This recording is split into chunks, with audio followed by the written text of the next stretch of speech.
Welcome to the deep dive. Today we're sort of cutting through all the noise around self-improvement, focusing really specifically on language learning, setting you up for mastery in 2025. We looked at a whole stack of sources about effective English acquisition, not just the grammar and stuff, but the crucial mindset behind it all. Yeah, and our mission today is pretty straightforward. We want to pull out the core philosophy, the practical methods, and importantly, the active learning techniques from this material. Right, to set you, the listener, up for, well, long-term success, sustainable success. Exactly. And a lot of this material, it draws heavily on the experience of Luke Thompson. He's a language guide, a professional teacher, been doing it nearly 25 years. Wow. Yeah, CELTA, Delta certified. The highest levels. So serious credentials there. That gives him real authority. And his accent. It's that standard Southern British English, right? Modern RP. That's the one. He even points out that little distinction. You know how Southern British speakers say bath and podcast with an ah sound? Oh, right, versus the Northern A. Fascinating detail. It is. But look, let's jump straight to maybe the most crucial concept, the foundation. Okay. Before we even get to grammar lists or vocab, we have to talk about mindset and this idea of shared responsibility. Right. This is where it gets interesting, I think. It really is the foundation. Yeah. The guide, he frames this whole teacher-student relationship using that classic saying, you can lead a horse to water. But you can't make it drink. Yeah. I love that analogy. It's perfect, isn't it? It immediately changes how you think about it. Because often, if you're a student, maybe paying for classes, you feel like the teacher's got 100% responsibility for your progress. But these sources, they completely challenge that. Yeah, they really push back on it. They do. So the teacher's job, Luke's job in this case, is to provide the absolute best water. The inputs, the ideal learning conditions, keeping it engaging, even entertaining. Making the process enjoyable. Exactly.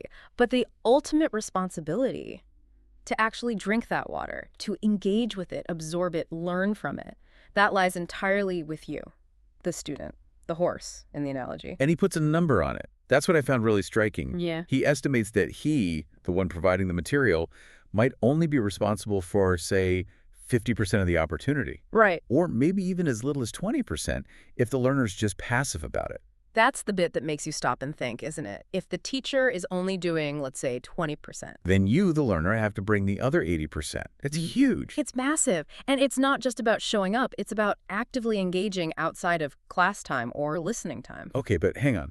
If the input is really high quality, the conditions are perfect, the water is great, why is it still maybe only 20%?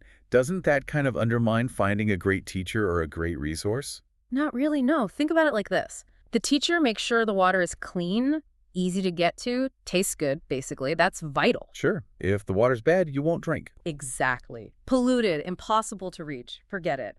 But even if it's the purest spring water right there under your nose, if you refuse to open your mouth, well, you won't learn. Okay, got it. So the takeaway is, the students who make the biggest leaps, they're the ones who find genuine enthusiasm.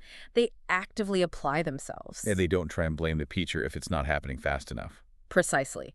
They don't shift that burden. They accept that the effort, maybe 80% of it, is theirs. Always. That takes real self-discipline, though, owning that 80%. It does. Oh, and speaking of commitment, you have to mention that visual he uses, the AI picture. Oh, yeah, the man leading the horse. It's brilliant. But if you look closely... A man has 3 arms. It's so weird. A funny little AI quirk. Maybe that third arm is just for battling procrastination. Those bad habits we all have. Could be. Because those bad habits, those resolution roadblocks, that's what kills most New Year's plans, right? After just a few weeks. Absolutely. And learning English, well, it often falls into the exact same traps. Okay, so let's break down those pitfalls so we can, actually avoid them. Pitfall number 1, this one's huge, boredom. Big one. If the practice feels like something you have to do, like an obligation, a chore, you just won't keep it up. Yeah, the guide's personal example here is great. He said he absolutely hated going to the gym, just forced, boring exercise. Right. But he loved playing football. And the intense workout he got from that, it was just a side effect, a consequence of playing a game he enjoyed. That totally reframes it. So the solution isn't finding more willpower for the chore. No, it's finding a way to practice English that's actually fun, stimulating, maybe even, as he says, cozy. Something you look forward to, not something you dread like homework. Exactly. Then Pitfall number 2, setting these massive, vague goals. Ah, yes. I will improve my accent. Or I will become fluent. right. They sound good, but they're badly defined. You can't really do a result like improve my accent. What's the first step? You need something actionable, Yeah. achievable. Yeah. So instead of the huge goal, you set a small daily action. Like, I will do 10 minutes of shadowing practice every day, or I'll listen to 2 of these deep dives each week. Things you can actually tick off a list. Get that little dopamine hit of success. Yeah, builds momentum. Yeah. And the third big roadblock, Inconvenience. That sort of, can't be bothered factor. when it takes too much effort or you need to carve out dedicated time. Life's busy. Yeah, if learning means blocking out an hour every single night, for most people, that's just not sustainable. It's going to fail. Okay, but this is where the podcast format itself comes in as part of the solution, right? Absolutely. The convenience is key. New material just bing arrives in your phone, as he puts it. Love that. Bing arrives in your phone. And that lets you do the crucial thing, stacking your habits. Listening while you do something else you already do. Exactly. Commuting, exercising, doing the washing up. Wait, okay, let me push back slightly there. Yeah. Habit stacking works for simple stuff, maybe listening to music while you cook. But this is complex language input. Can you really learn effectively if you're multitasking? If your attention is divided? That's a really fair point. And the sources address this. For extensive listening, which is the main goal here, getting lots of exposure, they argue, yes, it is still effective. Why? Because consistency trumps initial intensity. You're training your ear, your brain's processing ability over the long haul. You're not trying to catch and analyze every single word on the first pass. So it's about the cumulative effect of regular exposure, even if it's not 100% focused attention all the time. Exactly. It minimizes the need for dedicated time, which makes consistency achievable. And consistency is the real driver of progress. Makes sense. And that consistency helps with the mental game too, right? Avoiding that downward spiral. Totally. That negative spiral. You miss one day, you feel bad, you criticize yourself. And then it's easier to miss the next day. Yeah, it becomes a pattern. The guide insists the fix is simple, though maybe not easy. Force yourself to do even one little thing. Just 5 minutes. Yeah. 5 minutes of review, listen to one short segment, anything. It's infinitely better than doing nothing and letting the guilt build up. Okay, so we've got the mindset, take responsibility. We've got the habits, make it enjoyable, achievable, convenient. Now the how. What's the core practice? Right. According to these sources, the single biggest driver of progress is extensive listening. Just getting hours and hours of input. But first, maybe quickly define the skills landscape, just for clarity. Good idea. So you've got input versus output, or receptive versus productive skills. Listening and reading are receptive, taking language in. Correct. And speaking and writing are productive, creating language. You need balance, of course. But extensive listening is like the bedrock. It's the game changer. It's like filling the tank before you try to drive the car. It floods your system with the raw material. Okay, so what are the key benefits? How does listening actually work to improve your English? Well, benefit one is just massive exposure to real language, not textbook stuff. Right. Listening introduces you to how English is actually spoken, which the guide calls a different beast from written English. You hear all the idioms, the phrasal verbs, slang, the natural, sometimes messy, informal language people really use, which often, bends or even breaks the strict grammar rules you learned. Okay, that's crucial. Benefit two. Vocabulary acquisition. But it's deeper than just learning lists of words. No. Well, first, it reinforces vocab you already kind of know, makes it stick better. But more importantly, you hear new words in context, naturally. Ah, so you see how they're used. Exactly, which makes them way easier to remember and actually use correctly yourself. Plus, you start noticing collocations. Words that naturally go together, like heavy rain, not strong rain or big rain. Precisely, you absorb those patterns. Benefit 3 is developing a real grammar instinct. An instinct, not just rules. Yeah. Look, if you consciously study grammar rules, you might ace a written test. But when you're speaking, there's no time to think, okay, subject, verb, object, third conditional, need a past participle. You just have to feel what sounds right, like learning tennis, maybe. It's a great analogy he uses. Oh, does he? Yeah. You could study the physics of a tennis racket and ball spin for months. Or you could just get on the court, play, watch others, and develop the feel for it. Exactly. Hours of listening exposes you to vast amounts of correct grammatical structures. Your brain just starts to internalize them naturally. So you develop this sort of intuitive sense of how the language works, less reliance on consciously applying rules during conversation. That's the goal. And finally, benefit 4. It directly improves fluency and processing speed.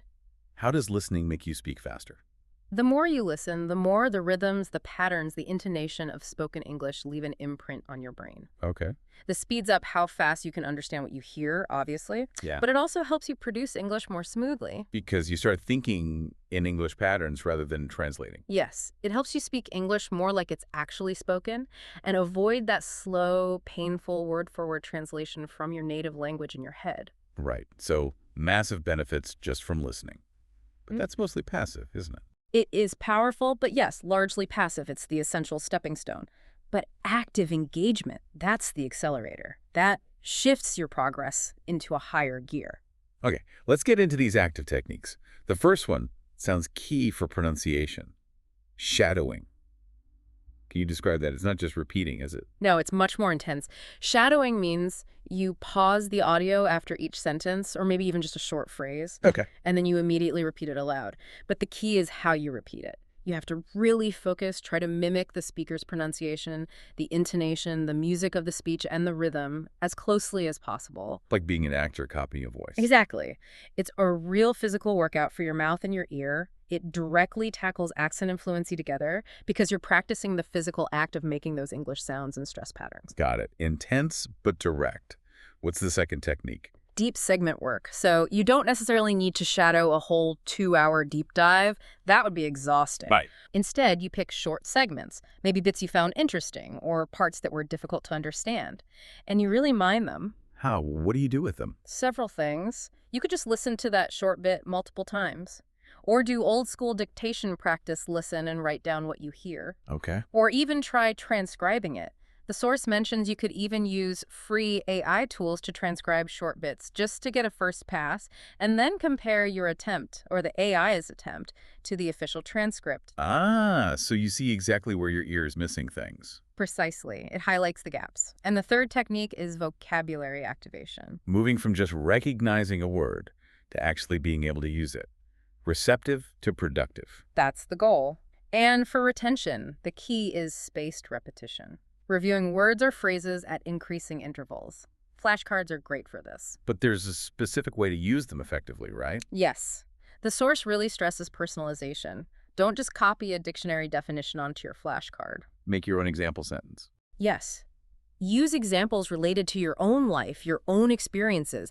That makes it stickier. And crucially, focus on active recall. Don't just look at the word and think, oh yeah, I know that. Flip the card, see the definition or your example, and force yourself to produce the target word or phrase. That active retrieval makes a huge difference for memory. Huge difference. And supporting all this, the guide provides really helpful supplementary materials. That free PDF is like a mini study pack. What's in it? You get the full transcript, which is essential for that deep segment work and shadowing. It highlights around 18 useful multi-word phrases. There's a vocabulary list with definitions and examples, a quiz to test yourself, and even discussion questions. Discussion questions for speaking practice. Exactly. Prompts to get you using the language, talking about the content. And beyond the PDF, modern tools. Yeah, we can't ignore those. The guide definitely encourages using AI, like ChatGPT. For low-stress practice, you can chat with it, ask it to correct your errors. It's a safe space to practice conversation without the fear of judgment you might feel with a real person. Takes the pressure off. That makes a lot of sense. It really does. And then for learners already at a higher level, say B2 or above, the source mentions joining external communities, like something called the Achievers Chamber, for more structured conversation practice and networking with other serious learners. Okay, so a clear path from listening to active practice, using the materials and maybe some tech. Does it actually work? What are the results? Well, the sources definitely point to tangible success stories. Listeners who really committed to this method reported concrete results. Like what? Higher scores on tough exams like IELTS and Cambridge tests. Wow, okay. Objective proof. And also anecdotal stuff, but still significant. People noticing real improvements in their accent, some even being told they sound British. That's fantastic. Real, noticeable progress. But before we wrap up, there's one final important reminder from the guide, isn't there? Back to mindset. Yes. Avoid the perfection trap. This is crucial. You have to accept your English will never be perfect. I mean, honestly, whose is? Mine isn't. Exactly. The focus has to shift. Move away from beating yourself up over every little mistake, every preposition you miss. And towards just using the language, Yeah. connecting with people, enjoying the process. Precisely. Effective communication and enjoying the journey, not chasing some impossible ideal of perfection. Okay. And this is where it gets really interesting, circling back to something listeners worry about, the length of some content. Ah, yes. The guide directly tackles that feedback, that sometimes the episodes are long, maybe over 2 hours, and that can feel intimidating. Right.